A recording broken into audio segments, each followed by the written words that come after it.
والصلاة والسلام على أشرف المرسلين أما بعد السلام عليكم ورحمة الله وبركاته.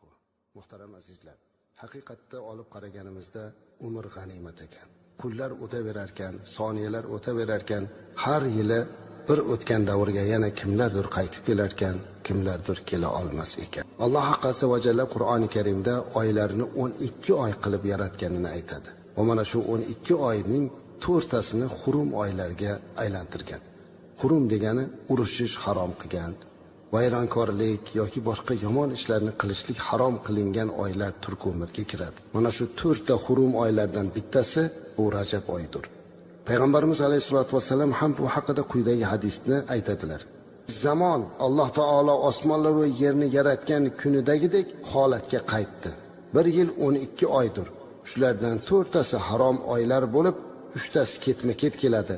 Zulhijja, Zulqa'da, Muharram va Jumadul oxir bilan Sha'bon orasida esa Muzarning Rajabidir dedilar. Rajab oyi demak azizlar xurum oylardan biri, ya'ni urushish, vayronkorlik harom qilingan oylardan biri ekan, bu oyda nimalar qilmoqligimiz kerak? Rajab so'zini o'zini ma'nosiga kiradigan bo'lsak, hayo qilish, saqlanish degan ma'nolarni beradi. Mana shu ma'nodan kelib chiqadigan bo'lsak azizlar, Rajab oyida demak biz ko'proq hayoni o'zimizga ta'lim qilishimiz kerak.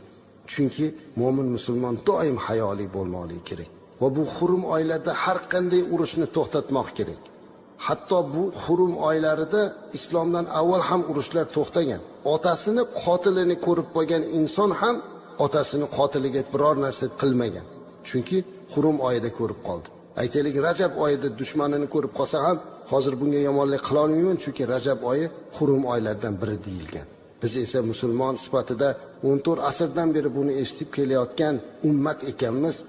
Albatta har qanday holatda ham urushni to'xtatish kerak. Bu dinimizni qarangki, insonlarni urushishlikdan to'xtatishga bo'lgan harakat. Agar 12 oydan 4 tasida urushish harom qilingan bo'lsa, har qanday dushmanlik kayfiyatida turgan qavm bu oylarda urushmaydigan bo'lsa, keyinchalik ular sulhga o'tishli aniq. Lekin afsuski hozirgi kunda hatto xurum oylarda ham urushni to'xtatishmayapti. Zulqa'da, Zulhijja, Muharram va Rajabni qo'ying, hatto Ramazon oylarida ham urush to'xtatmayapti. Alloh bularni ham hidoyatga boshlasin, adashtirmasin. Dunyoni urushdan o'zi Alloh omonda qilsin. Xususan bizning yurtimiz tinch va osoyishta ekan azizlar, biz bu oyda nima qilishimiz kerak? Biz ma'naviy urushib yurganlar bo'lsin, arazlashib yurganlar bo'lsin, janjallashib yurganlar mana shu Rajab oyining hurmatidan bu narsalarni to'xtatib, bir-birlari bilan do'stona ahillikni tiklamoq kerak. Rajab oyi azizlar bu Ramazon oyining kirishligidan belgi. Chunki Rajabdan keyin bir oy Sha'bon oyi, undan keyin Ramazon. Demak biz Ramazonga tayyorgarlik ko'rishlikni hozirdan boshlashimiz kerak. Payg'ambarimiz alayhisolatu vasallam Rajab oyi kirganda quyidagicha duo qilardi ekanlar. Siz bilan biz ham bugun Rajab arafasida turar ekanmiz, ushbu duoni qilishligimiz lozim. Ya'ni Rasulimiz alayhisalom Allohumma barik lana fi Rajab va Sha'ban va ballighna Ramazon deyardi ekanlar.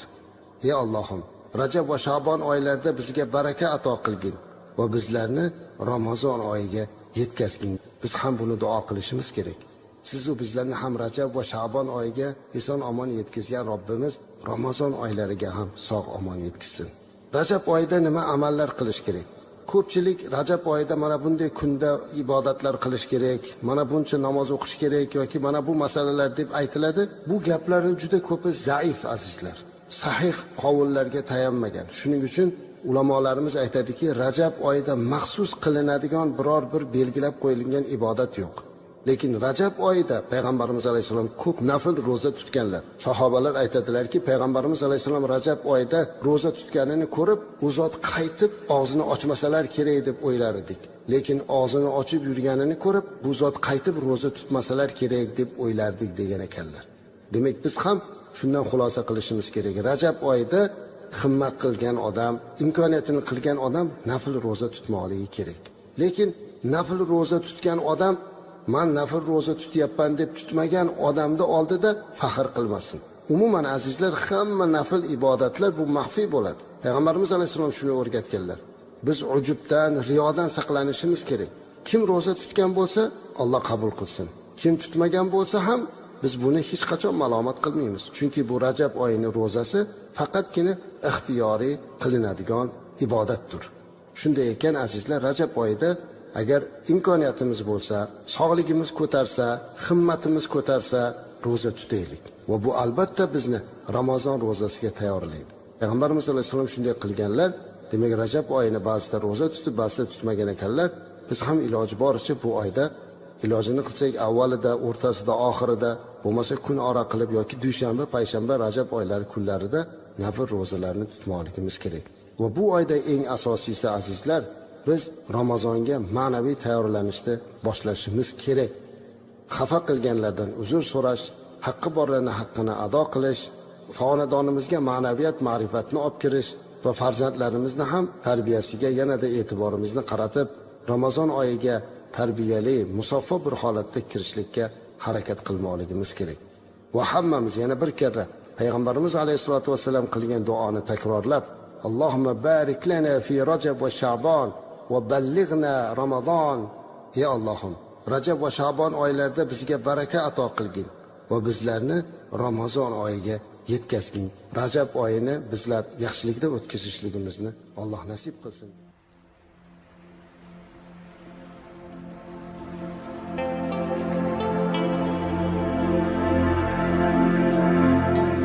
Rajab oyida necha kun ro'za tutsa bo'ladi?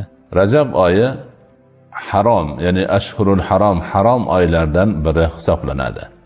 Harom oylar 4 ta bo'lib, Muharram, Zulqa'da, Zulhijja va Rajab oyi harom oyi bo'ladi. Harom oyi deganimiz bu oyda urush janjal qilish, urush ishlarini olib borish, shunga o'xshagan yomonlik ishlarini qilish haromga aylantirilgan. Ana o'sha harom oylarning hammasi ulug' oylar hisoblanadi.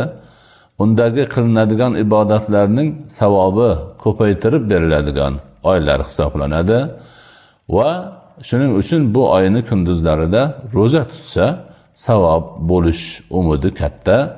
Payg'ambarimiz alayhisolatu vassalom ham tutganlar, lekin ayni bir ma'lum kunni soni aytilmagan. Albatta oyning hammasini ro'za tutish ko'rsatmasi yo'q. Payg'ambarimiz ham bu oyning hammasini boshidan oyog'igacha ro'zasini tutmaganlar, balki imkonga qarab qo'ldan kelganicha ko'proq tutishga harakat qilingan va shuning uchun savobi ham ko'proq bo'lgan. Rajab oyi harom oylardan bo'lganligidan, muhtaram oylardan bo'lganligidan, bu oyda qilingan amalni savobi ko'paytirib berishi va'da qilinganligidan nafl ro'zalar tutsa, ana o'sha ro'zalarni tutgan kishilarga savob ko'p berilishi umidi bor. Hurmatli ustozlar, Rajab oyining fazilati, unda qilinadigan ibodatlar haqida ma'lumot bersangiz. Bismillahirrohmanirrohim. Rajab oyi qamariy oylarning 7-chisi bo'lib, urush harom qilingan ulug' oylardan biri hisoblanadi. Zero Rajab so'zi lug'atda ulug'lash, hurmat bajo keltirish ma'nolarini anglatadi. Johiliyat davri arablari bu oyni ulug'lagani va hurmatlagani bois shu nom bilan atalgan. Sahobai kiromlar va ulardan keyingi salafi solihlarimiz Ramazon oyidan so'ng tutgan ro'zalarni qabul bo'lishini Alloh taolodan so'rashar edi. Rajab oyi kelganda esa Ramazonga sog'-salomat yetishni so'rar edilar. Bu haqida Nabiy alayhissalomdan zaif sanad ila hadis ham rivoyat qilingan.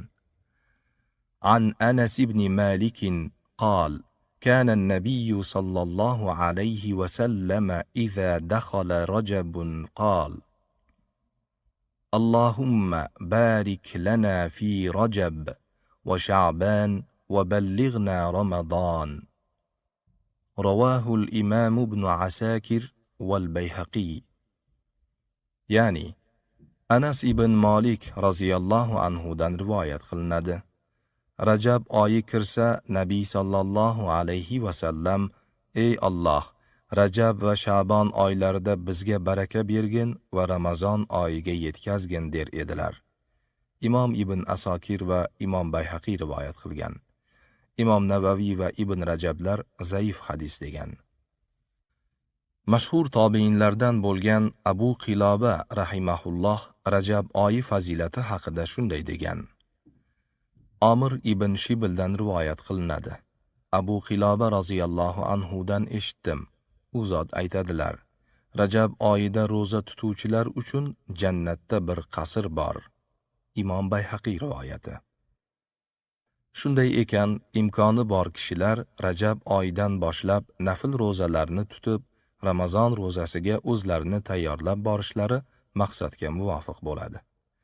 Shuni ham aytib o'tish kerakki, xalqimiz orasida Rajab oyida qilish shart deb tushuniladigan ibodatlar paydo bo'lgan. Aslida ularning asosi mavjud emas. Shariatimiz ko'rsatmalarida Rajab oyining muayyan bir kunini roza bilan xoslanmagan. Bu borada kelgan barcha hadislar mavzu, ya'ni to'qima ekaniga barcha muhaddis ulamolarimiz ittifoq qilishgan. Aslida nafl roza tutish, nafl namoz o'qish savobli ishlardan. Lekin buning uchun muayyan kunni belgilab, ushbu ish shariat ko'rsatmasi deb odat qilib olish hamda bunga dalil sifatida turli to'qima hadislarni rivoyat qilish to'g'ri emas. Ayniqsa Rajab oyining 27-kechasida rag'oyib namozini ado etish borasida naql qilingan hadislarning barchasi to'qima bo'lib, unga amal qilinmaydi. Chunki uning bid'at ekanini Ibn Nujaym, Ibn Obidin va Abdulhay Laknaviy kabi muhaqqiq ulamolarimiz tomonidan ochiq oydin aytib o'tilgan. Manba Bahrur Roiq, Raddul Muxtor, Al-Asarul Marfu'a fil Akhbaril Mawzu'a kitoblari. Demak, Rajab oyida ham boshqa oylarda bo'lgani kabi nafl roza va namozlar biror kunga belgilamasdan, odat qilib olmasdan o'qilaveradi, tutilaveradi. Shundagina shariatimizda ko'rsatilmagan turli bid'at va xurofotdan uzoq bo'linadi. Vallohu a'lam. O'zbekiston musulmonlari idorasi Fatvo hay'ati